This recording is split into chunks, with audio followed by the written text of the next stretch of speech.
Vimos la reserva mental y la Ajá, simulación por último. muy bien.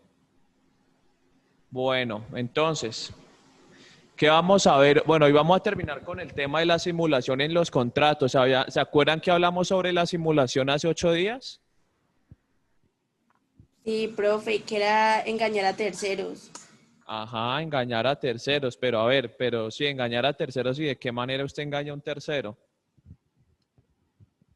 Sin que la tercera persona se dé cuenta de para qué se está utilizando, por ejemplo, un local, lo podemos poner como un restaurante, pero solo otro compañero mío va a saber que estamos delinquiendo en el local, nadie más. Uy, fue pucha, fue... Por medio de la mala Profesor, fe.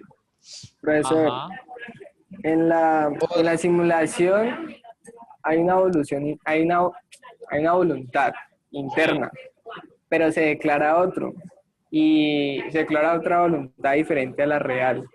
Y una de sus características principales es que esa simulación tiene apariencia de legalidad. perfecto, muy bien. Listo. Entonces, estamos en la simulación, vamos a terminar el tema de simulación que quedó pendiente un poquito hace 8 días, ¿ya? Entonces, volvemos al concepto de simulación, ¿ya? La simulación se define como el acuerdo de las partes de emitir concordantes declaraciones de voluntad contrarias a lo que realmente quieren, ¿ya? ¿Cuál es el fin? Engañar a terceros, ¿ya? De esta definición se deducen que los elementos esenciales del negocio simulado son los siguientes, ténganlo en cuenta. A, disconformidad consciente entre lo declarado y lo querido realmente, ¿ya? Entonces, yo digo que hago este negocio, pero realmente yo lo que quiero que es una cosa totalmente diferente, ¿ya? Segundo, un acuerdo de las partes es válido, ¿no? ¿Ya? Es válido el acuerdo de las partes. ¿Por qué es válido? A ver, ¿por qué creen que es válido el acuerdo de las partes? Porque es legal. ¿Y por qué es legal? A ver, acuérdense de los Porque requisitos. ambos manifestaron su voluntad. Lo que pasa es que uno manifiesta su voluntad con buena fe con respecto al otro y el otro tiene intenciones escondidas, por decirlo de alguna manera. Ajá, a ver, yo creo que vimos un tema hace 8 días importante. Pero un momentico.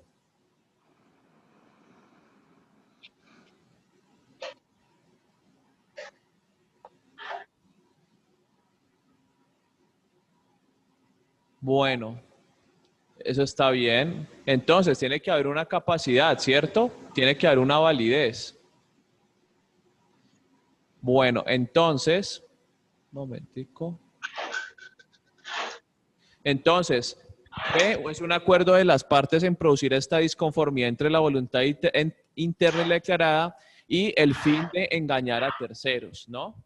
Entonces, vuelvo y repito, primero, hay una disconformidad consciente entre lo declarado y lo querido realmente, ¿ya? Segundo, hay un acuerdo de las partes en producir esta disconformidad, o sea, hay una voluntad, hay un querer, ¿ya? En realizar esta disconformidad y en engañar a terceros. Y el fin es el engañar a terceros, ¿ya? Ese es el fin último de la simulación. Ahora, hay unos efectos de esa simulación de los contratos. Porfa, apagan los micrófonos. Alex, por favor.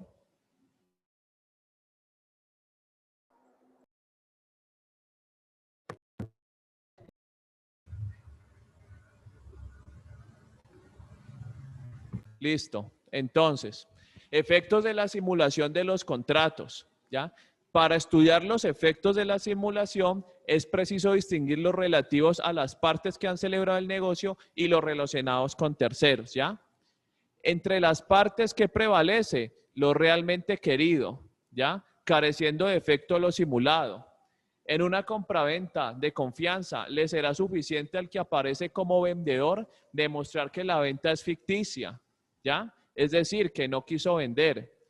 El juez, comprobada esta circunstancia, declarará que el contrato aparente o simulado de venta no existe y que el dominio en ningún caso se transmitió. Entonces, Entre las partes, ¿qué pasa de un contrato simulado? Prevalece lo realmente querido, ¿ya? O sea, el juez cuando se demanda esa simulación de ese contrato, ¿qué dice? Bueno, revele lo que usted realmente quiere, qué es lo que usted quería realmente al celebrar ese contrato, ¿ya? Entonces, no hay otra persona que sepa realmente qué quieren, sino que son quienes, los contratantes, ¿no? Los mismos contratantes. Para que prevalezca el negocio secreto, o sea, el realmente querido, se necesita que en sí sea lícito y válido y no un simple instrumento medio para realizar la violación de la ley. ¿Ya? Entonces, ¿en dónde está el quid de la simulación? Está en el contrato mismo. ¿Ya? ¿Por qué? Porque el contrato, usted realiza un contrato ¿para qué? Para satisfacer una necesidad suya, ¿ya? Principal, no como un instrumento para satisfacer otras necesidades diferentes a la que usted quiere realmente, ¿ya? Y en este caso de hacer, digamos, actos contrarios a la ley. ¿Listo? Entonces es importante que tengamos en cuenta eso, ¿ya? Porque, como vemos, hay una apariencia de legalidad, hay una apariencia de veracidad, ¿ya?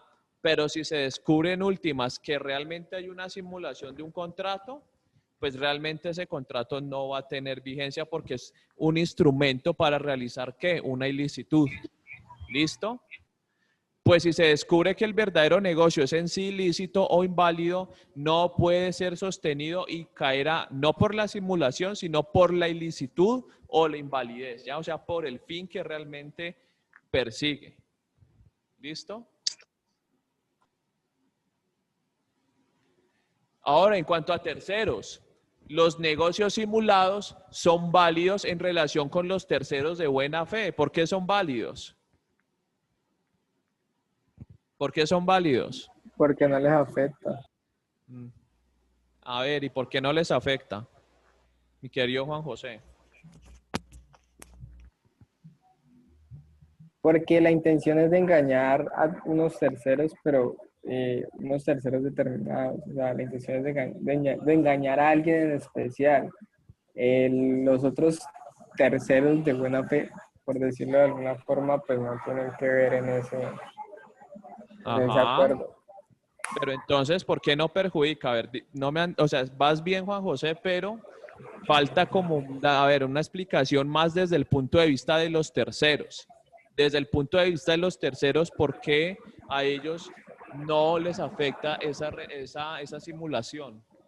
¿O son válidos? Porque, como lo dice ahí, ellos tienen la buena fe de lo que están haciendo. O sea, ellos no saben que están incurriendo en un delito y por eso mismo actúan de buena fe y por eso es válido para ellos. Ajá. Por ejemplo, ustedes van a decir, no, yo no sabía que eso era así. ¿Usted no les ha pasado en sus vidas cuando pasa de pronto algo y dicen, no, yo no sabía que este man se llamaba así? O que esa no, o que usted Uy, sí, profe. o que la novia, o que esa mujer era novia suya. No sabía. Y me metí con ella. Imagínense. ¿Sí o no? Entonces, ahí viene ese yo no sabía. ¿Ya? Entonces, ¿qué pasa con esos terceros de buena fe? Pues ellos obran en virtud de ¿qué? De la licitud de ese simulado contrato que tiene apariencia de ¿qué? De legalidad. ¿Ya? Apariencia de ser verídico. ¿Listo? Entonces, es decir, con terceros que no conocen el pacto secreto, ¿ya? Que altera el contrato aparente o simulado. En cambio, los terceros que sí tienen conocimiento de la simulación son ¿qué? Son de mala fe, ¿ya? Y deben regirse por el pacto secreto. Y esos terceros de mala fe, ¿qué son entonces para el derecho penal, por ejemplo? ¿Qué sería? Coautor. Estafadores, delincuentes. No. Coautor. Sería un sujeto activo, ¿no?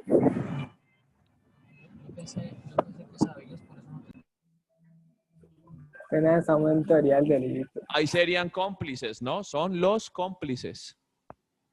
¿Listo? Bueno, el tercero que negocia con base en un contrato que tiene las apariencias de seriedad, y resulta simulado, adquiere un legítimo derecho, una situación jurídica inatacable, ¿ya? Esto es importante que lo tengamos en cuenta. ¿Por qué? Porque ¿qué es lo que se busca proteger? La buena fe de ese tercero, ¿ya? La acción de simulación, entonces, ¿qué acción jurídica hay para denunciar esos contratos, demandar, denunciar es en el derecho penal? Espero que, yo creo que no sé si lo han aprendido, pero una cosa es denunciar y otra cosa es demandar, ¿no? O sea, los únicos que confunden eso son la gente del común, los que no son abogados. Pero ustedes que están formando como abogados tienen que aprender eso, ¿no? Una cosa es denunciar y otra cosa es demandar. El denunciar es para el derecho penal, para las acciones penales, y el demandar es para las acciones civiles, ¿ya? Entonces, aquí hablamos de una acción de simulación, vamos a hacer una demanda, ¿ya? Una ordinaria, ¿ya? Que ahorita le hablan, pero cuando ustedes vayan a ver procesal, pues entenderán esos términos. En la acción de simulación se persigue una doble finalidad. Primera, descubrir el auténtico querer de los simulantes. O sea, ¿usted qué es lo que realmente quiso con ese contrato?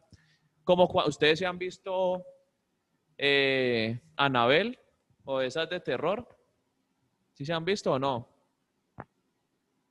O El Exorcista, pues. Sí, profe. Entonces, cuando el sacerdote le dice al que está poseído, ¿qué le dice? Manifiéstate. Eso, manifiéstese. Entonces, eso es lo que van a buscar con esa acción. Decirle al demandado, manifiéstese, cuál es realmente su verdadera voluntad, cómo realmente se llama, ¿ya? ¿Qué es lo que realmente quiere? Cuéntelo, ¿ya? Segundo, busca reparar un perjuicio causado, ¿ya? A las partes o a terceros, ¿ya? Entonces, imagínense, ¿ya?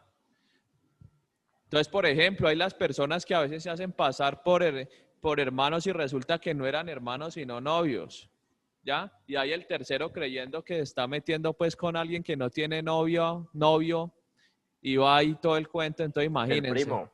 Y el primo, imagínense. Coja así, esos son ejemplos sencillitos, pues, para que más o menos entiendan el tema de las apariencias en el derecho civil, ¿ya? De las simulaciones. Ahora, descubierto el negocio secreto, la reparación del perjuicio se realiza destruyendo el negocio aparente. Entonces el juez dice, no, ese negocio ¿qué? Es nulo, ¿ya? En algunos casos la destrucción del negocio aparente no es posible, especialmente, uno, cuando se convirtió en verdadero en razón de la buena fe de un tercero, que es necesario proteger, ¿ya? Entonces la acción se dirige a la indemnización de perjuicios determinada en una suma de dinero, ¿ya? Como cuando el comprador ficticio vendió la propiedad a un tercero, ¿ya? Es lo que yo les hablaba, que la venta de cosas ajenas es legal aquí en Colombia, ¿ya? Lo que les decía hace 8 días, ¿ya? Segundo, en la simulación relativa tan solo será necesario hacer prevalecer el negocio realmente querido y mediante esta prevalencia se indemnizan los perjuicios que sufren los terceros, ¿ya? Cuando un hijo, por ejemplo, recibe bienes de su padre simulando una compra, ¿ya? Será suficiente decretar que dichos bienes los ha recibido gratuitamente y deben imputarse a la respectiva porción hereditaria que le corresponde de la herencia del padre, ¿ya? Una indemnización contra los terceros. Bueno, entonces así terminamos el tema ya de la simulación de los contratos, ¿ya? Ahora hemos visto que los sujetos activos de la obligación, ¿ya? Hemos visto las clasificaciones de los contratos, ya eso lo vimos hace 8 días, ¿ya? Lo que es la formación de la voluntad. Y ahorita entonces vamos a pasar a ver el tema del contenido y el objeto de los contratos, ¿ya? Tema importantísimo. La palabra objeto o contenido se refiere en forma preponderante a la conducta del deudor, ¿ya? Así, en la venta, el objeto de la obligación, perdón, ahí se me fue la palabrita, obligación del vendedor consiste en la obligación de transmitir ¿qué? La propiedad que recae sobre una cosa. ¿ya? Y el objeto de la obligación del comprador en que la conducta de pagar una suma de dinero, ¿ya? Entonces, ¿qué es el contenido del objeto? Acuérdense, hay obligaciones de dar, de hacer y de no hacer, ¿no? En las obligaciones de hacer y no hacer, el objeto del contrato se traduce siempre en ¿qué? En una conducta o en un hecho. Pero en la práctica del derecho suele emplearse la palabra objeto en un sentido diferente cuando se trata de obligaciones de dar, ¿ya? Pues se utiliza para señalar cosas sobre las que recae la conducta o deber jurídico, ¿ya? Entonces, una cosa es que el objeto sean conductas y otra cosa es el objeto cuando se trate de cosas, ¿ya? Cuando se trata que el objeto de esa obligación jurídico obligacional es una cosa, ahí son obligaciones ¿de qué? ¿De qué tipo? De dar. Ajá, muy bien. ¿Listo? Entonces, eso es importante que lo tengamos en cuenta. Ahora, así como hay condiciones ya para que la voluntad sea válida en las personas que celebran los contratos, también debe haber unas condiciones para el objeto del contrato. Tiene que cumplir unas condiciones ese objeto del contrato. ¿Cuáles son esas condiciones? Entonces, primero, ¿el objeto qué? Debe existir. Debe existir, ¿cierto? Importantísimo. ¿Qué significa eso? O sea, que tiene que tener existencia, pero, o sea, no puede ser algo, por ejemplo, algo sacado de la fantasía, sino que tiene que tener ya sea existencia corpórea, una representación de esta. Ajá, exactamente. Entonces, ¿el contrato debe qué? Debe ser real, no debe ser posible. Yo no puedo contratar el que usted tiene que viajar a la luna para que me venda un bien inmueble, por ejemplo. ¿Ya? O el objeto del contrato no va a ser la venta de 5.000 estrellas a cambio de un carro. No, o sea. Entonces, normalmente las declaraciones de voluntad recaen sobre objetos que existen en el momento de celebrarse el contrato. Si se supone la existencia del objeto y este no existe, el contrato no alcanza a nacer a la vida jurídica, ¿ya? Una importante aplicación de esta regla es la que hace el artículo 1870 del Código Civil. ¿Quién me colabora con el 1870?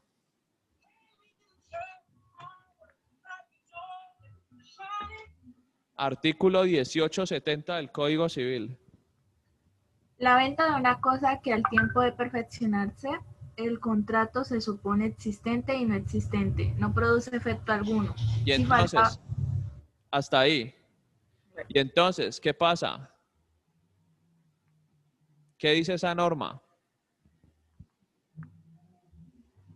Profe, pues que cuando la cosa o el objeto no existe, no tiene efecto el contrato. Ajá. Así se espere, ¿no? Que exista. Y llega el momento del cumplimiento y no existe, entonces, ¿qué pasa con ese contrato? No es válido, ¿cierto? Sí, es nulo. Ajá. Bueno, segunda condición. El objeto de cosas futuras. ¿Quién me lee el artículo 1518 del Código Civil?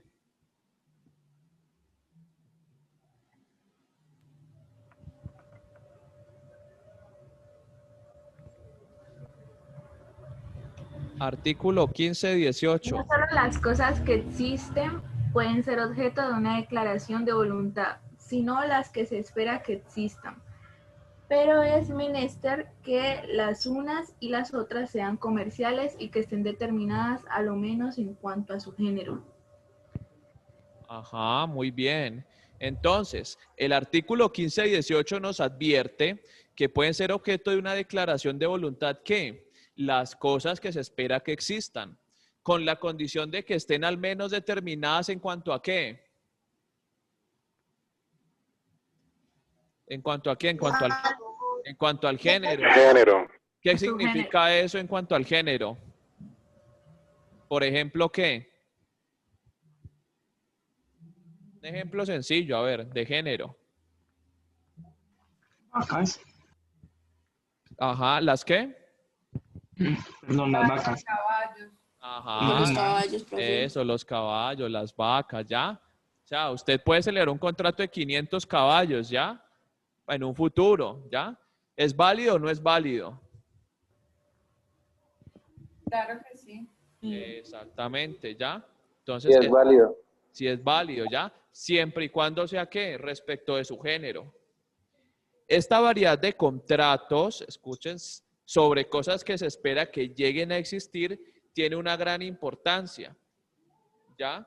Los contratos sobre cosas o derechos futuros son condicionales, lo que indica que el contrato deja de ser condicional si la cosa o el derecho llegan ¿qué? A existir, ¿no? Listo. Tercera condición, objeto de derechos futuros, ¿ya? ¿Quién me lee el artículo 2438 del Código Civil?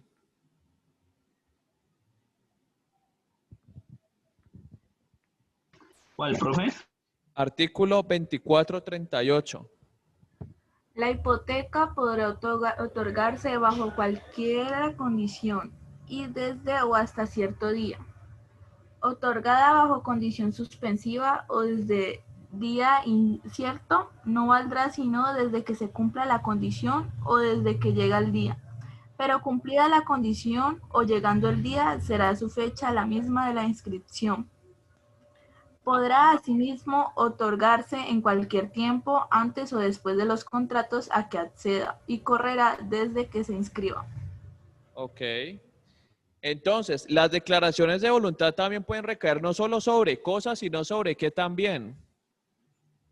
Derechos. Sobre derechos, ¿no? Entonces, cuando ustedes escuchen que le van a vender un derecho a alguien, no van a creer que ese man está loco. No, existe, es legal, ¿ya? Entonces, de conformidad con el artículo que nos leyó la compañera, puede constituirse una hipoteca sobre créditos futuros, ¿ya? Lo que indica que en el momento de constituirse no existe aún la deuda a que acceda. Eso en la práctica se denomina la hipoteca abierta, ¿ya? La que supone que el futuro acreedor prestará que unas sumas de dinero al constituyente de la hipoteca, ¿ya? Cuarto elemento, perdón, objeto consistente en la mera esperanza o suerte. Entonces, a un tiempo con las declaraciones de voluntad que recaen sobre cosas o derechos futuros, existen las declaraciones de voluntad que recaen sobre la simple esperanza, como sucede como con la compra de billetes de lotería, de apuestas, los juegos de azar, ¿ya? Aquí el comprador, ¿qué? Compra una esperanza, ¿ya? De ganar un premio, ¿ya? Pero entonces, ¿qué pasa? ¿Ese contrato entre la empresa de loterías y usted es válido o no es válido? Claro. Es válido. Es válido, ¿no? ¿Por Es una qué? tranza. Porque depende de la esperanza o la suerte, ¿ya? Y es un contrato que, ¿de qué tipo de contrato fue que lo vimos hace 8 días? Aleatorio. Aleatorio, ¿ya? Muy bien. ¿Listo?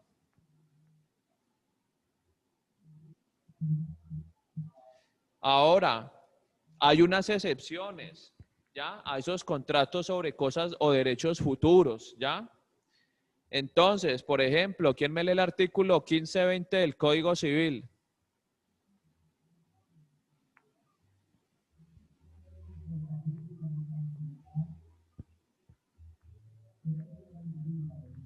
Artículo 1520.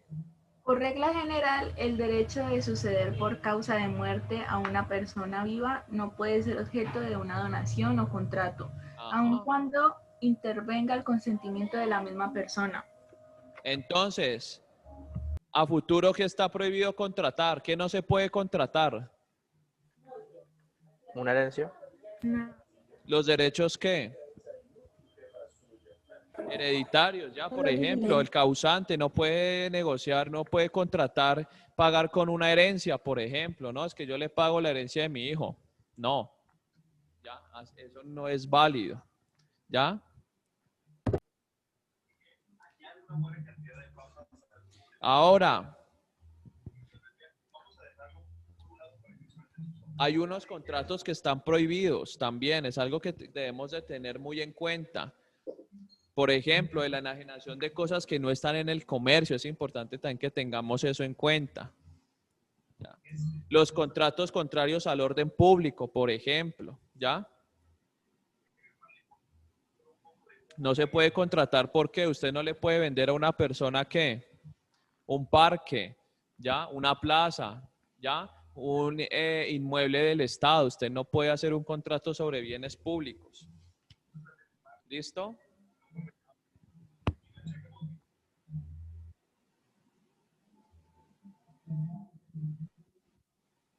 Bueno, aquí lo estamos viendo, los principales contratos prohibidos, ¿ya? Entonces son aquellos que no están en el comercio, ¿ya? O los contratos contrarios al orden público también. Usted no puede contratar a que hagan una protesta social, por ejemplo, que haya vandalismo, ¿ya?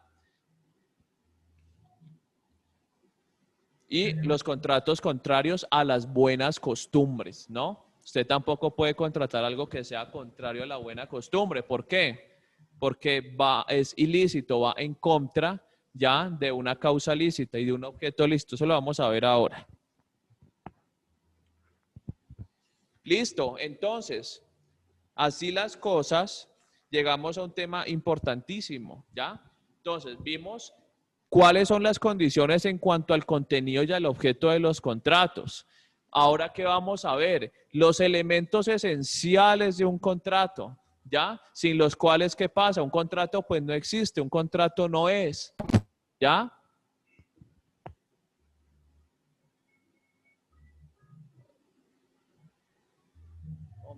Momentico, por favor. Bueno, entonces, ¿quién me lee el artículo 1502 del Código Civil, por favor? Dice 1502 del Código Civil. Para que una persona se obligue a otra por un acto o declaración de voluntad, es necesario, primero, que sea legalmente capaz. Segundo, que consienta en dicho acto o declaración y su consentimiento no adolezca de vicio. Tercero, que recaiga sobre un objeto lícito. Cuarto, que tenga una causa lícita. La capacidad legal de una persona consiste en poderse obligar por sí misma y sin el ministerio a la autorización de otra. Y entonces, artículo 1524, ¿quién me lo lee? No puede haber obligación sin una causa real y lícita, pero no es necesario expresar. ¿Sigo? Sí, sigue. Pero no es necesario expresarla. La pura liberalidad o beneficencia es causa suficiente. Perfecto. Dale, tranquila, qué pena. Se entiende por causa el motivo que induce al acto o contrato, y por causa ilícita la prohibida por la ley, o contraria a las buenas costumbres o al orden público. Así, la promesa de dar algo en pago de una deuda que no existe carece de causa, y la promesa de dar algo en recompensa de un crimen o de un hecho inmoral tiene una causa ilícita. Perfecto. Entonces, ¿cuáles son los elementos esenciales de un contrato de esas dos normitas que ustedes acabaron de leer? ¿Cuáles creen?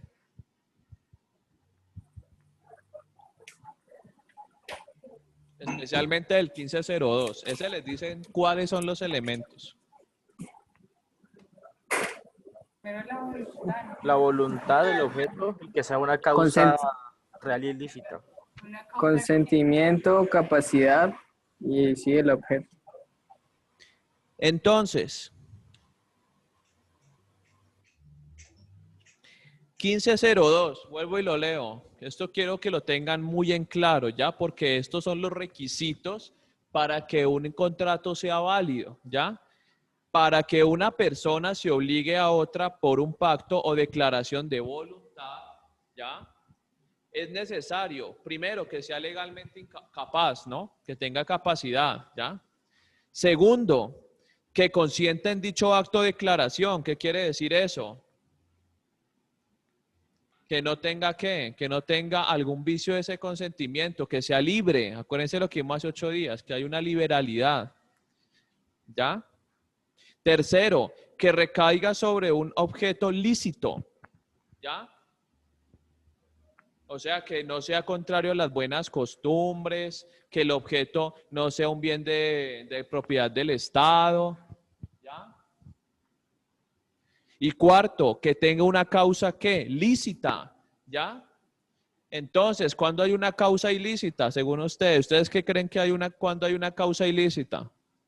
Cuando es contrario a lo que estipula la ley. Ajá. Por ejemplo, denme un ejemplo de causa ilícita. Una causa ilícita sería los mercenarios, que les pagan por ir a matar gente. Sicarios, por así decirlo. Y en palabras más coloquiales. Sí, puede ser. Sí, puede ser. Entonces, vamos a empezar primero. ¿Por qué la declaración de voluntad es un elemento esencial? ¿Ya? Porque es, digamos que la exteriorización de la voluntad de una persona, ¿no? Cuando sea de una o sea bilateral, sinalagmático, ¿ya? El contenido del objeto, ya lo acabamos de ver ahorita, ¿ya? Y finalmente, la causa real ilícita, ¿ya? Entonces, eso es importante que lo tengamos en cuenta. A veces había doctrinantes en el derecho civil, ¿ya? Que identificaban la causa con el objeto, ¿ya? Se descubría la causa en el objeto del contrato, ¿ya? Pero la realidad es que es diferente, no siempre son lo mismo, ¿ya?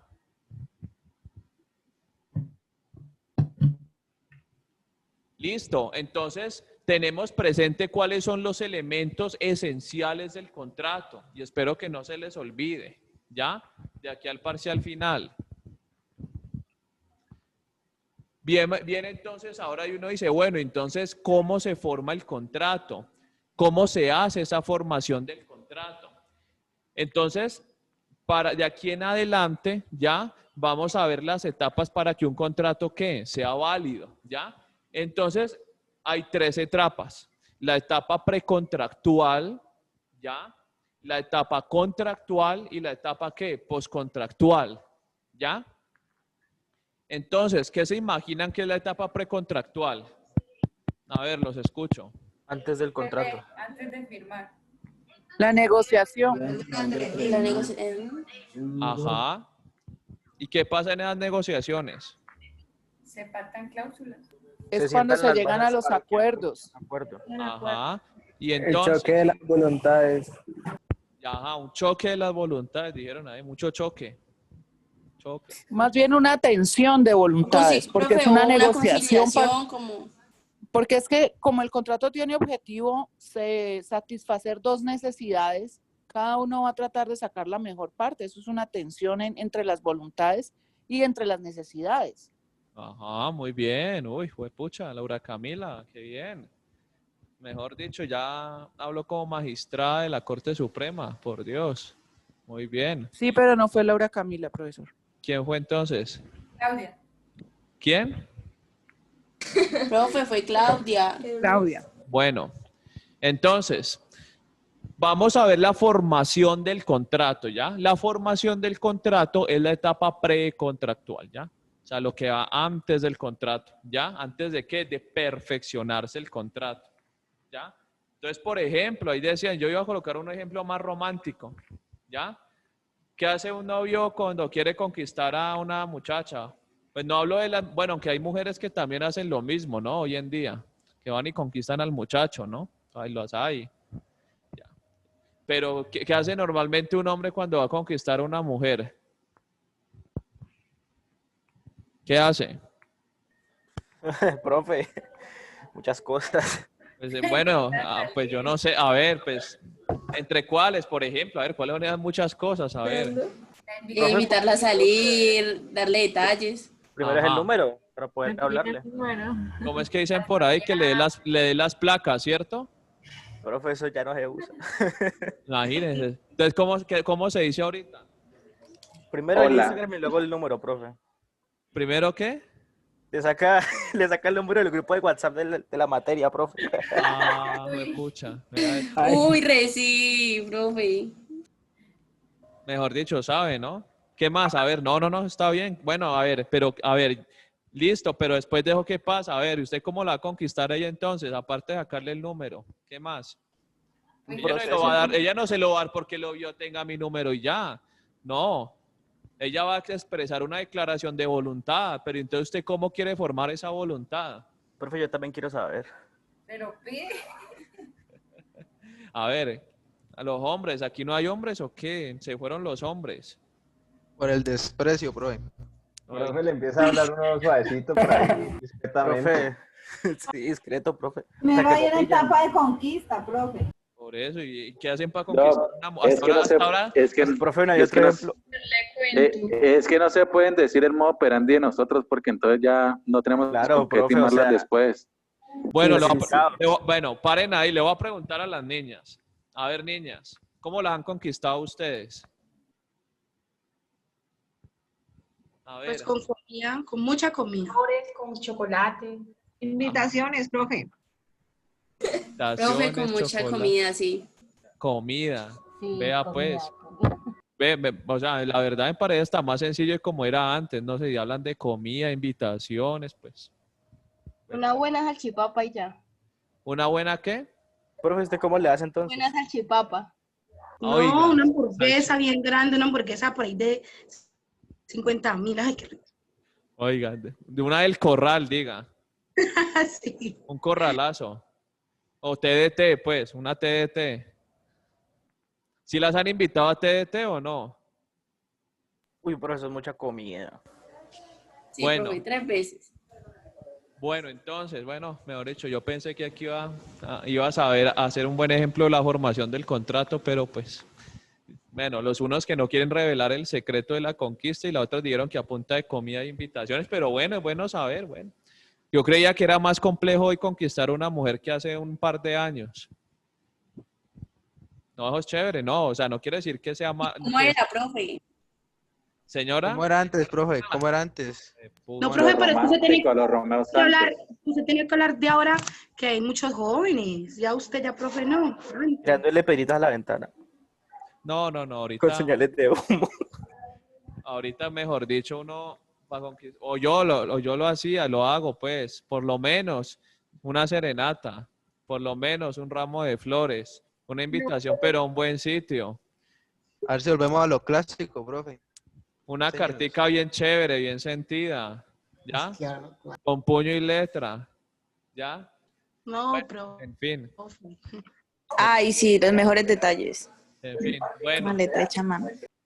Bueno, entonces, bueno, volviendo al tema de la formación del contrato, ¿ya? Entonces, el contrato es un hecho jurídico complejo, ¿por qué? Por exigir varios supuestos, ¿ya? En primer término, ¿de qué requiere? Como en la conquista, ¿de qué requiere la formación de un contrato? ¿Qué requiere? La voluntad. De dos, ¿no? Voluntad. Los sujetos. De dos, ¿no? De dos sujetos, de dos partes, ¿no? Usted no se va a conquistar usted mismo, usted va a conquistar a la muchacha, por ejemplo, ¿ya? Requiere de dos, ¿ya? El contratante y sus respectivas declaraciones de voluntad sobre el contenido y objeto. En segundo lugar, ¿ya? O sea, en primer lugar tiene que haber dos personas, ¿ya?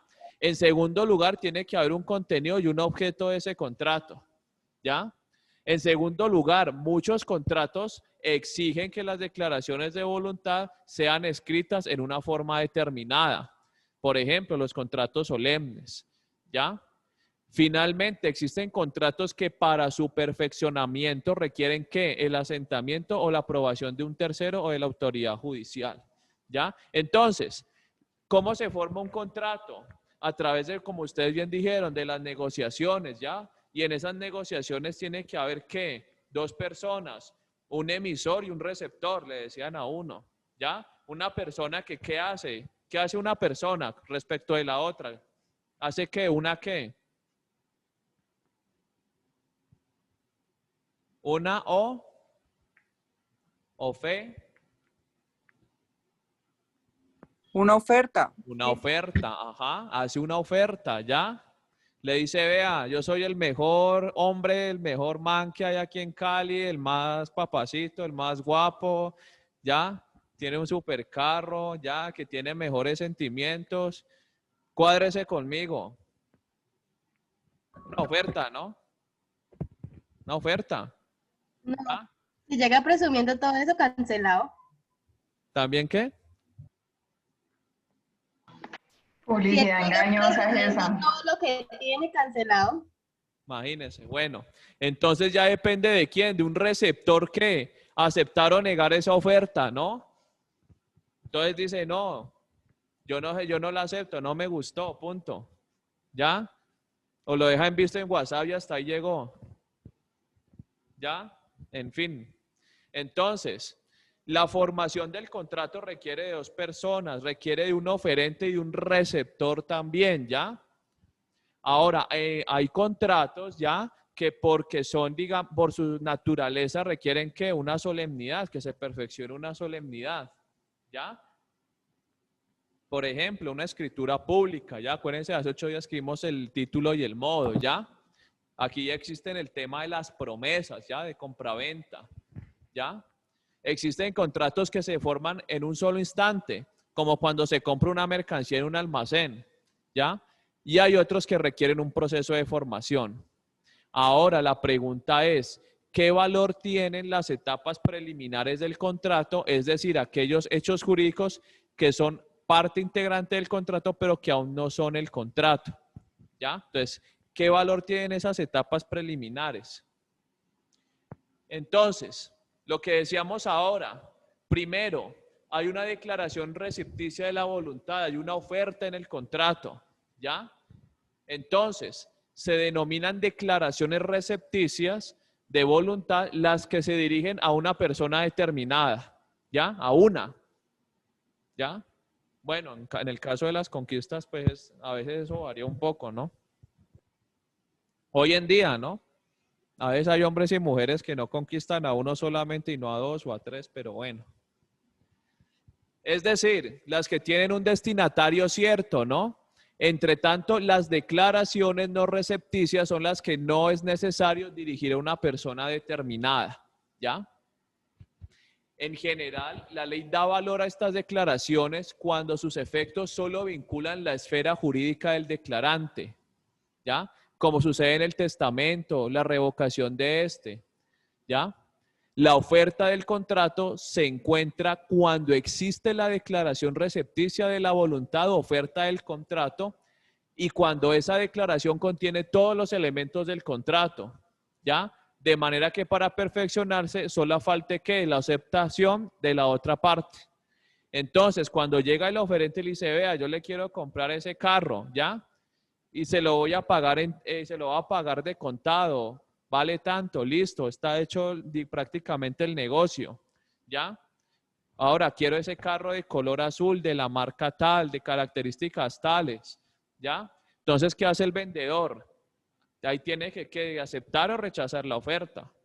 Pero esa declaración de voluntad ya ha descrito todos los elementos del contrato, ¿ya? O sea, cuando hablamos de la formación del contrato, la persona o el contratante ya describe de entrada todo lo que quiere. ¿Qué quiere de su declaración de voluntad? ¿Ya? En este sentido, el artículo 845 del Código de Comercio estatuye que la oferta deberá contener los elementos esenciales del negocio, ¿ya? Y ser comunicado al destinatario, ¿ya? ¿Cuáles son los elementos esenciales del contrato? Lo acabamos de ver ahorita. ¿Cuáles son? La declaración de voluntad, el contenido del objeto y la causa real y lícita. Ajá. Ahora, momento en que se perfecciona la oferta y la caducidad. La oferta, como declaración recepticia de voluntad, queda formalizada tan pronto llega a poder del destinatario, ¿ya? Pero a este respecto es necesario distinguir la oferta formulada entre presentes de los que están ausentes, ¿ya? Entonces, volviendo al ejemplo de los enamorados, usted está conquistando a la niña y usted le dice, no, a usted me gusta y la quiere conquistar, pero está en presente, ¿no? Y se lo dice de frente, ¿ya? Y entonces la niña que le dice, listo, acepto, no acepto, ¿ya? Pero ¿qué pasa cuando están ausentes? Viven en otra parte del mundo, en Australia, en Estados Unidos, en Japón, qué sé yo. ¿Cómo se acepta, se envía esa voluntad y cómo el destinatario acepta o rechaza esa voluntad?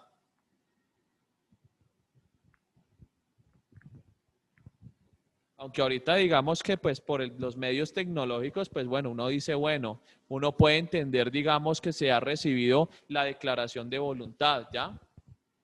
Pero eso pues ya es un tema probatorio, ¿ya? Eso es lo que vamos a ver ahorita un poquito más adelante, ¿ya?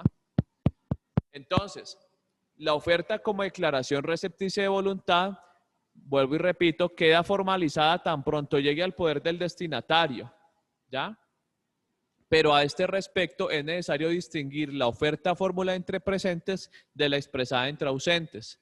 Entonces, se entiende realizada entre presentes una oferta cuando se hace personalmente al destinatario o a un representante suyo, ¿ya? Con facultades para aceptarla o rechazarla. Cuando es entre ausentes, esta se hace mediante un escrito o mediante mensajeros. Pues anteriormente eran los mensajeros, no existían mensajeros. Bueno, hoy en día también existen, ¿ya? Pero antes eran un poquito más importantes, pienso yo. Entonces aquí viene la pregunta del millón. ¿Qué pasa en el comercio internacional, ya? En el derecho comercial, ¿ya? Yo sé que a ustedes todavía les falta un poquito más adelante para ver derecho comercial, pero digamos más bien en una empresa que quiere exportar un bien, quiere vender un bien y resulta que el comprador está en otro país, ¿ya? ¿En qué momento se entiende que la oferta es recibida, ¿ya? Entonces usted le envía un correo electrónico, hello, mister, in this moment I will send my proposal about a business. Do you understand? Tienen que hablar inglés, ¿no? Eso es otra cosa. Yes, teacher. Te I lo understand. recomiendo. Do you know Yes, I did. Yes, I do. You know? Juliani Andrea Arroyave. I look in this moment your fault. Bueno. Do you understand? Yes. Entonces, Christian. Your food is... Yes. I don't see your nose and your eyes. Don't worry. Okay, profe. ¿Ya? Excuse me. Listo. Entonces, ustedes tienen que, no, en serio, eso es algo serio. O sea, cuando ustedes quieren ser unos buenos abogados, chéveres, ¿ya? Abogados bien preparados, ¿ya? Aprendan inglés. Y aquí en la universidad de pronto, pues no han aprendido mucho, pues de pronto hagan un esfuercito y el próximo año o métanse al Colombo o alguna academia de inglés, qué sé yo. Pero les recomiendo mucho, ¿ya? Porque, por ejemplo, en derecho comercial, ya, si ustedes quieren ser asesores de compañías, de empresas, ya no necesariamente una gran empresa, ya, y quieren exportar, quieren realizar ese tipo de negocios, pues ustedes se van a interactuar con gente de otros países. Y todo es por correo electrónico a punta de inglés, ya, principalmente, ya. Entonces, por ejemplo, cuando ustedes van a perfeccionar un contrato de compraventa de mercaderías internacional, ya, por ejemplo, ustedes que tienen que pues, saber muy bien qué es lo que escriben, porque ¿qué pasa?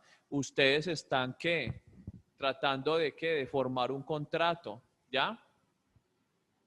Por eso es que es tan importante este tema de la formación de los contratos, ¿ya? Porque eso puede llevar posteriormente a ¿qué? A responsabilidades. Aunque en el tema internacional siempre se va en arbitraje internacional, ¿ya? Yo creo que ustedes todavía no han visto los métodos alternativos de resolución de conflictos, ¿ya? Pero bueno, entonces es importante que este tema es muy fundamental, es muy importante. Yo aquí trato de darles ejemplos un poco alegóricos, un poco medio curiosos y chistosos, pero la verdad, o sea, es esa, o sea, esto es muy importante, ¿ya? Y más para una vida de un abogado civilista, comercialista, si quieren, les gusta el privado, bueno, y en general en todos los contratos, porque ustedes los contratos se lo van a encontrar en todo lado, en casi todas las ramas del derecho, contrato laboral, un contrato estatal, ¿ya? Los contratos civiles, los contratos comerciales, ¿ya? Entonces es importante que esto lo sepan, ¿ya? Fundamental, ¿ya? Entonces, ¿ya? se requiere de un mensaje cuando no están presentes las partes, ¿ya? Esto es lo más básico, ¿ya? Si no están presentes, ¿qué pasa? Pues tiene que mandar un mensaje, pero ese mensaje tiene que ser, ¿qué? Claro, clarito, ¿ya? Usted no le puede decir, vea, yo quiero una cosa y resulta que usted lo que quería es otra cosa, ¿ya? No, tiene que ser claro en el mensaje, ¿ya? Entonces, como cuando usted, vuelvo al ejemplo de la conquista de una niña, usted como que sí, como que no, como que quiere, como que no quiere, pero pues la niña al fin y al cabo no sabe si usted la está conquistando o no la está conquistando. Creo que les ha pasado a las niñas. Eso ha habido casos. Entonces, cuando es entre ausentes, esta se hace mediante escrito, mediante mensajeros. Entonces, hay que distinguir 3 momentos. El de la emisión de la oferta, ya que realiza quién, el contrato o el que va a proponer, el proponente, aquí todavía no es un contratante en sí, es un proponente, ya. El de su llegada a la otra parte, o sea, el que recibe la oferta, ya, yo la recibo, usted propone, yo recibo esa oferta, y el del conocimiento. Entonces, resulta que usted manda un correo electrónico, listo, pero ¿usted en qué momento sabe si lo recibió o no lo recibió? Una cosa es recibir y otra cosa es que el conocimiento, si realmente la persona leyó ese mensaje y lo comprendió ese mensaje, ¿ya? Entonces, es importante saber eso. Ahora, esa oferta que el proponente hace, aquí no hablamos de contratante, sino de proponente, ¿ya? Tiene unos efectos, ¿ya? Yo le voy a proponer algo, ¿ya? Y esa propuesta va a tener unos efectos jurídicos. Entonces, devolvámonos al derecho romano un poquito. En el derecho romano el contrato se formaba cuando se realizaba la ocurrencia simultánea de las 2 declaraciones de la voluntad. Es decir, cuando el destinatario aceptaba la oferta y en consecuencia, antes de la aceptación, la oferta podría ser libremente revocada. ¿Ya? No ocurre lo mismo en el derecho moderno, en el que las transacciones comerciales no serían posibles, es lo que hablábamos ahorita, ¿ya? O sea, cuando ustedes van a hacer negocios con gente de otro país o de otros países, ya la cosa se complica un poquito, ¿ya? No es tan fácil a veces como uno piensa. Entonces, en general, el oferente no puede revocar intempestivamente la oferta durante el tiempo en que sea necesario para el que el destinatario declara si la acepta o la rechace. ¿Qué quiere decir eso? Usted dice, listo, vea, yo le quiero vender tal bien, ¿ya? ¿Lo acepta o no lo acepta? Entonces, cuando son, por ejemplo, esas operaciones mercantiles, especialmente internacionales o nacionales también, ¿ya? Usted no puede echarse para atrás sin saber siquiera si el destinatario de la oferta lo acepta o no lo acepta, ¿ya? Eso no lo puede hacer, ¿ya? Porque ¿qué pasa en el interregno de que usted le dice, vea, le propongo esto, ¿ya? Y él diga no, sí, si no, no diga nada, ¿ya? Y usted se echa para atrás, ¿ya? Entonces viene la persona destinataria y dice, sí, acepto, pero usted se echó para atrás, entonces, ¿qué pasa? ¿Sí me hago entender? ¿Qué pasa?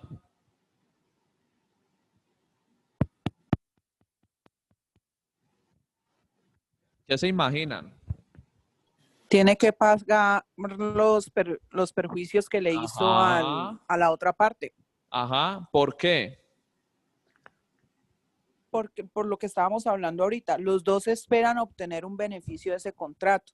Cuando una de las partes se echa para atrás, le termina haciendo un daño o el otro no obtiene los beneficios y él no va a perder porque ya había hecho su manifiesto de voluntad, entonces hay que pagar perjuicios. Eso se hace en la parte de negociación cuando se hacen las cláusulas de sanción. Ajá. ¿Quién habló? Who are you? I am Claudia. Ah, Claudita. Listo, Claudia. Exactamente. ¿Ya? Entonces, es como cuando usted le dicen es una cosa y resulta que usted va a decir que sí, después se la cambian. ¿Cómo así? ¿Ya? Entonces, eso le crea un perjuicio. Vuelvo al ejemplo del compraventa de mercaderías internacional. Usted envía un mensaje, ¿ya? Y resulta que usted en el interregno se echa para atrás, ¿no? Entonces viene la otra parte y resulta que toma un vuelo de, digamos, Nueva York aquí a Cali y llega aquí y le dice, listo, acepto la oferta. Y entonces le va a decir usted, no, es que ya me eché para atrás. No, ya, eso no es posible, ¿ya? ¿Por qué? Porque si usted lo hace... Una pregunta. Señor. O sea, pero eso que estás diciendo ahí, digamos ahorita en esta pandemia que mucha gente traía mercancías de otras partes y por fuerza mayor no se puede cancelar el contrato. O sea, para no pagar esas cláusulas pues sancionatorias. No entiendo. No te entiendo bien. O sea, otra vez, vuélveme a decir el ejemplo. O sea, profe, digamos que usted hizo un contrato de traer por lo menos de Estados Unidos 1000 piezas de X celular. Ajá. Resulta que se dio lo de la pandemia y usted se vio pues afectados en sus ingresos y como si eso se demoró 4 o 5 meses, lo que se haya tenido que demorar, pues cerrar los puertos y demás, usted se echa para atrás, ¿no es válido por fuerza mayor? Pues esa sería una excepción en un proceso, ¿ya? Dado el caso de alguna demanda, porque seguro lo van a demandar, ¿ya? Pero ahí usted tendría que entrar a excepcionar una fuerza mayor, ¿ya?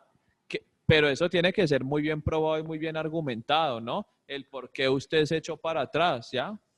Y el por qué, digamos, o sea, ¿qué lo indujo usted a que no recibiera esa mercancía? O sea, listo, la pandemia, listo, pero entonces, ¿en qué le imposibilitó usted el no recibir esa mercancía? Entonces, usted ya tiene que argumentar la salubridad o, digamos, el tema dinerario, ¿ya? Aunque, pues, la verdad, eso es complicadito, pero hay que saber argumentar bien ya esa posición. Profesor, ahí entraría la imprevisión. Muy buen tema y muy buena pregunta, la teoría de la imprevisión. Esa es una teoría muy elaborada en el derecho civil, ¿ya? Entonces, es más, muy bien. ¿Quién dijo eso de la imprevisión? Juan José. Bien, Juan José. Entonces, esa sería tal vez, y esa es la respuesta a la pregunta del compañero, el del ejemplo de atrás, que decía precisamente, entonces, ¿qué pasa? Entonces usted alega, dice, no, es que hay una teoría de la imprevisión. Pasa algo, un hecho sobreviniente, ¿ya? Que impide que yo cumpla con mis obligaciones, ¿ya? Y entonces ahí usted tiene que armarse de una buena argumentación, ¿ya? De jurisprudencia, digamos, nacional y decirle, vea, me fue imposible poderle cumplir ese contrato, ¿ya? Por estas causas exoneratorias, ¿ya? O una imprevisión en los contratos, ¿ya? ¿Dónde está Laura? Laura Morales, la monitora. Aquí, profe. Laurita, a buscar jurisprudencia de la teoría de la imprevisión. Voy, profe. ¿Listo? Esto lo vamos a subir a la plataforma. Entonces, listo. Entonces, eso es importante y esa es una, digamos que una de las excepciones que uno podría hacer en esos casos. ¿Listo? Muy bien. Entonces, en general el oferente, vuelvo otra vez, no puede revocar intempestivamente la oferta durante el tiempo que sea necesario para que el destinatario declare si la acepta o la rechaza, ¿ya? Existe pues la obligación ¿para quién? Para el oferente, ¿ya? De mantener esa oferta una vez haya llegado hasta su destino, ¿ya? ¿Qué quiere decir eso? O sea, tiene que esperar, digamos, a que ese mensaje, a esa oferta sea efectivamente recibida. ¿Por quién? Por el destinatario, ¿ya? Por eso, por ejemplo, hoy en día, y es un tema que se toca mucho, el tema de los correos electrónicos, ¿ya? Por ejemplo, cuando se hacen esas negociaciones a nivel internacional, ¿ya? En consecuencia, la oferta adquiere sustantividad, en el sentido de que el oferente no puede revocarla sin comprometer su responsabilidad, ¿ya?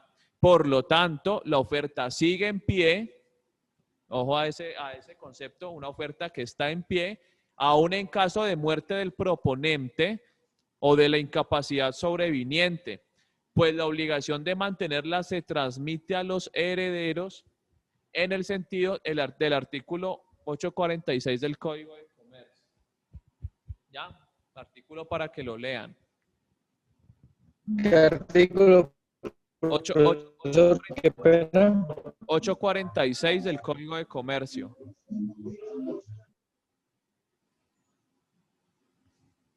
¿Listo? Bueno, hay una aceptación y hay una conclusión del contrato, ¿no? Entonces, listo, se hizo la oferta, llegó el mensaje al destinatario, el destinatario lo recibió y tuvo conocimiento de ese mensaje, ¿ya? Entonces, la aceptación es una declaración recepticia de voluntad, ¿ya? Recibo tu voluntad, recibo lo que tú me quieres decir, en virtud de la cual el destinatario ahora comunica al proponente la celebración del contrato. Entonces le llega el mensaje y dijo, listo, acepto sus ofertas, acepto sus condiciones, ¿ya? Vamos a hacer entonces el contrato, ¿ya? Entre no presentes, el contrato se forma cuando el oferente reciba la aceptación, ¿ya? Entonces, ahora es al contrario, ya no es el destinatario, ¿ya? El que tiene que manifestar su voluntad, ¿ya? Sino que es ahora el oferente el que tiene que recibir la voluntad del destinatario, ¿ya? En las negociaciones, ¿ya? Entonces, eso se llama la teoría de la recepción, ¿ya? Entonces, entre no presentes, el contrato se forma cuando el oferente reciba la aceptación del ¿quién? Del destinatario. Según el Código de Comercio, se presume que la recibió si el destinatario prueba que la envió, ¿ya? Entonces, ahí salva, como dicen, la responsabilidad el oferente, ¿ya? Entonces, si hay un correo electrónico que responde, por ejemplo, a mi correo en el que yo hice la oferta, ¿ya? ¿Qué quiere decir eso? De que hay una declaración de voluntad, ¿ya? De la otra parte, ¿ya? Entonces, el destinatario prueba que la envía, ¿ya? Entonces, cuando hay esa prueba de ese envío, por ejemplo, en un correo electrónico, cuando yo lo recibo, ese recibo es una declaración de voluntad de la otra parte, que en primer lugar significa que él la conoció la oferta y en segundo lugar, ya que él la acepta esa oferta también, ¿ya? O que la rechaza, ¿no? También puede ser. ¿Listo? Entonces vamos a un tema que es muy importante en el tema de las ofertas, en el tema de la formación de los contratos, que es la promesa en los contratos, ¿ya? Y yo te prometo, y yo te prometo, y yo te prometo. Bueno, ¿cuántas promesas no se han hecho en la vida? O no le han hecho a tantas personas. Entonces, en los contratos también se hacen las promesas. Entonces, cuando se produce el consentimiento, es decir, cuando es aceptada la oferta, queda celebrado el contrato. ¿Por qué queda celebrado el contrato cuando es aceptada la oferta? ¿Por qué? Porque están de acuerdo las dos voluntades. Eso, están de acuerdo las dos voluntades, ¿ya? Se encuentran las dos voluntades. ¿Hay un qué? ¿Consentimiento? Negocio jurídico. Muy bien, Sandra. Muy bien. Hay un negocio jurídico, ¿ya?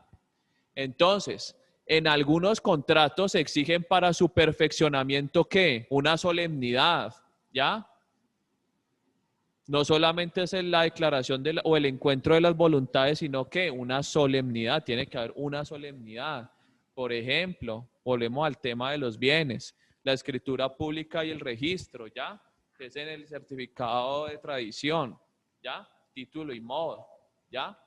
Aquí, como sucede con la enajenación de inmuebles, simplemente es decirle yo a Laura Camila, vea, yo le quiero vender algo. Entonces Laura dice, sí, listo, acepto su propuesta de compra o de venta. Y ya, no. Tiene que ir a ¿qué? Tienen que firmar una escritura pública, tienen que ir a registrar esa escritura pública en la oficina de instrumentos públicos, ¿ya? Entonces, ¿ahí qué se va a cumplir? Una solemnidad, ¿no? Entonces, ese contrato, por ejemplo, sobre los bienes inmuebles, todo contrato que se abra sobre bienes inmuebles, cuando se dispone de esos bienes inmuebles, tiene que realizarse una solemnidad, ¿ya? No es puro y simplemente de las voluntades, ¿ya? Se requiere otra cosita más, ¿ya? Entonces, y por eso el consentimiento que no se consigne en la forma prescrita en la ley carece de valor jurídico, ¿ya? En cambio, otros contratos exigen como formalidad que la entrega material de la cosa objeto del contrato, como sucede con los denominados contratos reales, ¿ya? También importante. Entonces, cuando se hace la promesa de los contratos, usted, el oferente, ¿qué dice? Dice, vea, yo le quiero comprar esa casa, pero eso se va a perfeccionar ¿cuándo? Tal fecha, tal día, tal hora, ¿ya? Y en tal notaría, ¿ya? Entonces, hay una formación de un contrato, ¿ya? Hay una promesa de un contrato, ¿ya? Eso es pan de cada día, ¿ya? Eso ustedes lo van a ver mucho. Entonces, cuando hablamos de la promesa de los contratos, ¿ya? Es imprescindible de que el oferente, ¿ya? O el promitente, por ejemplo, digamos promitente comprador, ¿ya? Diga todas las especificaciones del contrato, ¿ya? Acuérdense que uno de los requisitos para que la oferta sea válida, ¿qué es? ¿Ya? De que el oferente o el promitente, ¿ya? Describa todo el negocio jurídico en sus elementos, ¿ya? Quede bien establecido, ¿ya? Para que llegado el momento de la condición, ¿ya? Quiere decir que cuando se va a perfeccionar, por ejemplo, un contrato de compraventa, simplemente llega el día y tienen que hacer lo que realmente pactaron inicialmente en el contrato de promesa, ¿ya? Entonces, Profe, una pregunta. Señora. Si llegado el día, una de las personas dice, ya no voy a hacer el contrato, ¿ahí qué pasa? Pues ya habían firmado la promesa, entonces, ¿qué consecuencias tiene eso? ¿Usted qué cree? Pues pensaría que hasta cierto punto tocaría resarcirlo, pero ya que como no hay contrato todavía como tal, no sería en la misma escala. Ah, pero hay que, claro que tiene que resarcirlo, ya, claro que sí, ya, por eso es que yo digo soy muy claro y eso hay procesos, ya, de resolución de promesa de contrato de compraventa, por ejemplo, ya, claro que tiene que resarcir los perjuicios. Profe, ¿Por qué, señor? profesor, en el caso en el que se haya hecho el contrato de promesa de compraventa y una persona le haya entregado la cantidad de dinero, digamos la mitad, la persona le entregó el bien inmueble y después una de las partes desiste, digamos que desaloja el bien sin avisar, ¿ahí qué se tiene que hacer? Pues le digo la solución práctica. Sí, señor. Una conciliación primero, ¿ya? Antes de irse a un proceso, ¿ya? Una conciliación, ¿ya? Tratar de, digamos, negociar el resarcimiento de los perjuicios que hubo, ¿ya?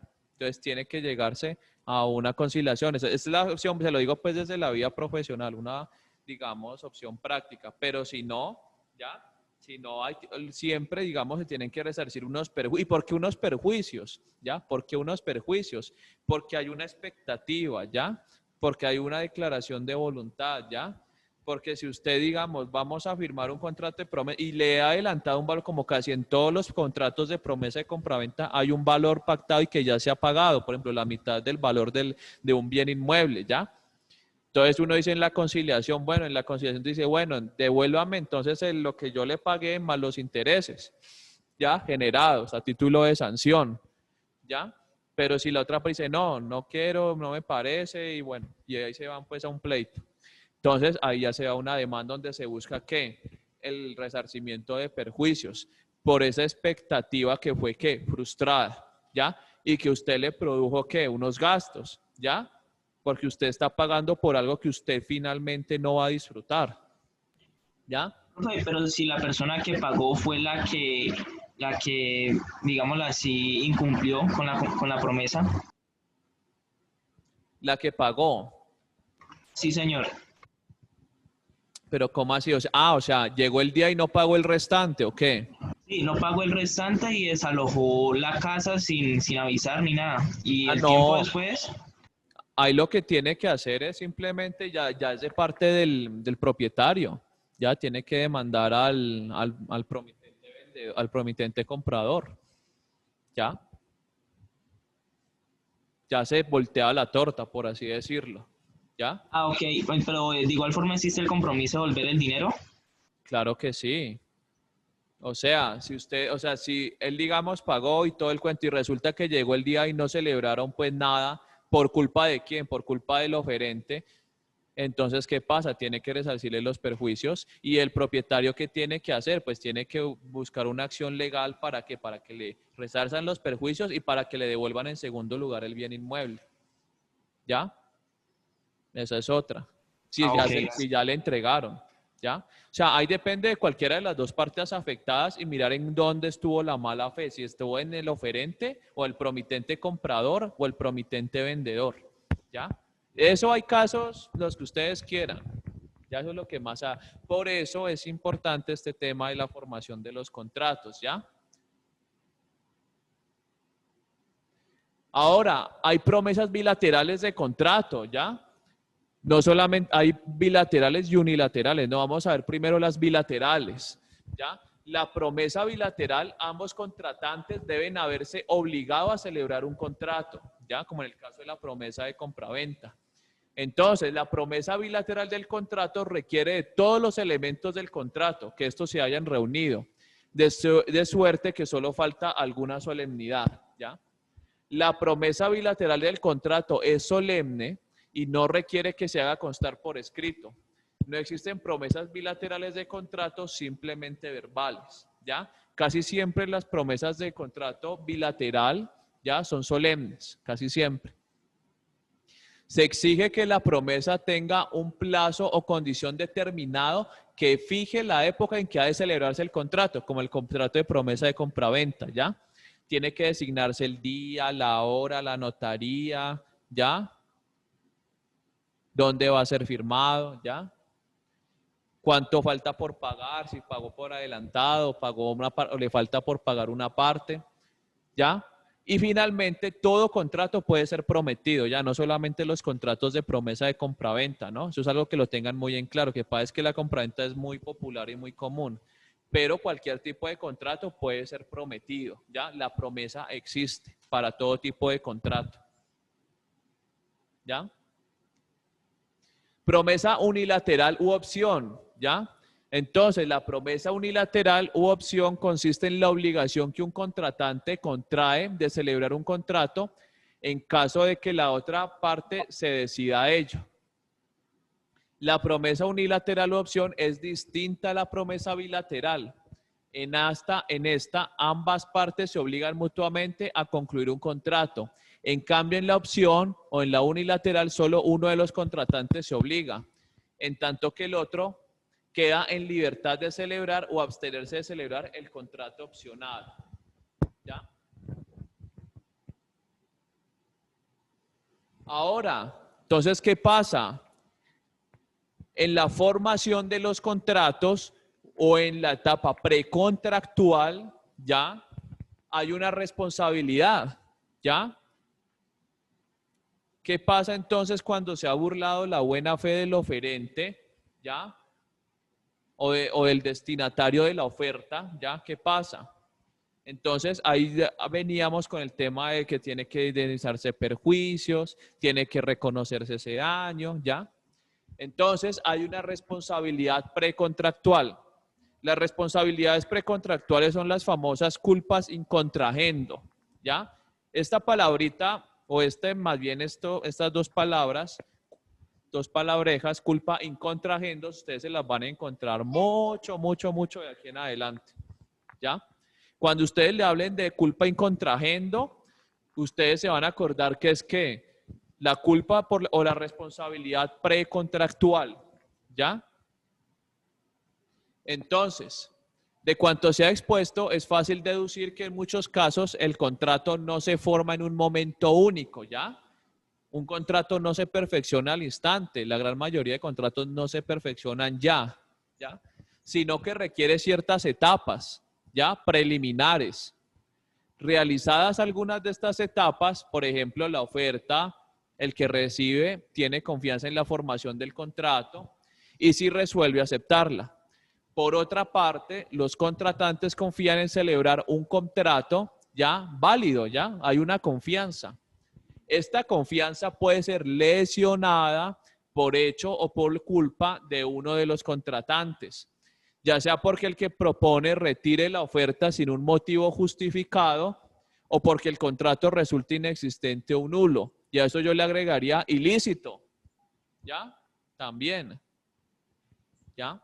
Entonces, si uno de los contratantes ha obrado de buena fe y el otro conociendo o debiendo conocer el obstáculo que existía para la formación del contrato, no lo comunicó de buena fe, ¿deberá este responder por los perjuicios ocasionados? ¿Sí o no?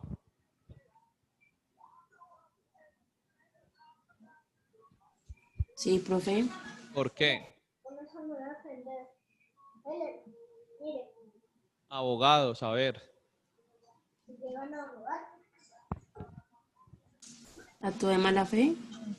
¿Por qué actúo de mala fe? Por eso que brincó tanto de amor para conocer. O si tú fueras la malvada y yo fuera tú.